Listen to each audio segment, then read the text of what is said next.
ഫുക്രിയിലേക്ക് സ്വാഗതം. ഇന്ത്യ അവരുടെ 600ാമത്തെ ടെസ്റ്റിൽ ഉജ്ജ്വല വിജയം നേടിയിരിക്കുന്നു. അത്യുജ്വല വിജയം എന്ന് പറഞ്ഞാൽ എല്ലാ അർത്ഥത്തിലും ഉജ്ജ്വലമായ ഒരു വിജയം.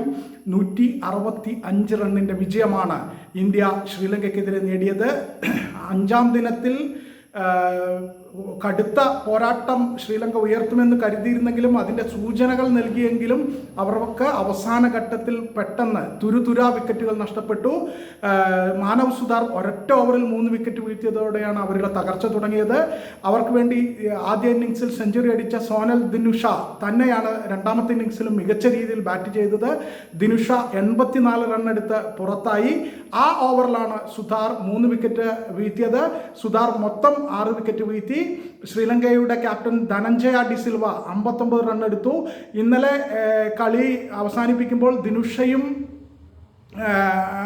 ധനഞ്ജയ ഡിസിൽവയുമായിരുന്നു ക്രീസിൽ. ഇരുവരും തമ്മിലുള്ള പാർട്ട്ണർഷിപ്പ് തെറ്റില്ലാത്ത രീതിയിൽ പുരോഗമിക്കുമ്പോഴാണ് ധനഞ്ജയ ഡിസിൽവ പുറത്തായത്. പിന്നീട് ദിനുഷ പരമാവധി ശ്രമിച്ചെങ്കിലും 84 റണ്ണെടുത്ത് പുറത്താവുകയായിരുന്നു. മാനവ് സുധാർ അവസാന ഘട്ടത്തിൽ 4 വിക്കറ്റ് വീഴ്ത്തി. മൊത്തം ടെസ്റ്റിൽ 10 വിക്കറ്റ് വീഴ്ത്തി. 2ാമത്തെ ഇന്നിങ്സിൽ 6 വിക്കറ്റ് അടക്കം.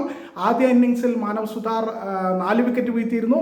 മൊത്തം ടെസ്റ്റിൽ 10 വിക്കറ്റ് വീഴ്ത്തി. അദ്ദേഹത്തിൻ്റെ 2ാമത്തെ മാത്രം ടെസ്റ്റാണിത് എന്നുകൂടി ഓർക്കണം. അഫ്ഗാനിസ്ഥാനെതിരെ ഒരു ഇന്നിങ്സിൽ അദ്ദേഹം 6 വിക്കറ്റ് വീഴ്ത്തിയിരുന്നു. ഇപ്പോഴിതാ ഈ ശ്രീലങ്കയ്ക്കെതിരായ ടെസ്റ്റിൽ 2ാമത്തെ ഇന്നിങ്സിലും അദ്ദേഹം 6 വിക്കറ്റ് വീഴ്ത്തിയിരിക്കുന്നു. മൊത്തം 2 ടെസ്റ്റിൽ 2 5 വിക്കറ്റ് നേട്ടവും 1 10 വിക്കറ്റ് നേട്ടവും നേടി മാനവ് സുധാർ ഇന്ത്യൻ ക്രിക്കറ്റിൽ ഉദിച്ചുയരുകയാണ്. തീർച്ചയായിട്ടും അത്യുജ്വലമായ പ്രകടനം എന്ന് തന്നെ പറയണം. രവീന്ദ്ര ജഡേജയും ഗംഭീരമായി തന്നെ പന്തെറിഞ്ഞു.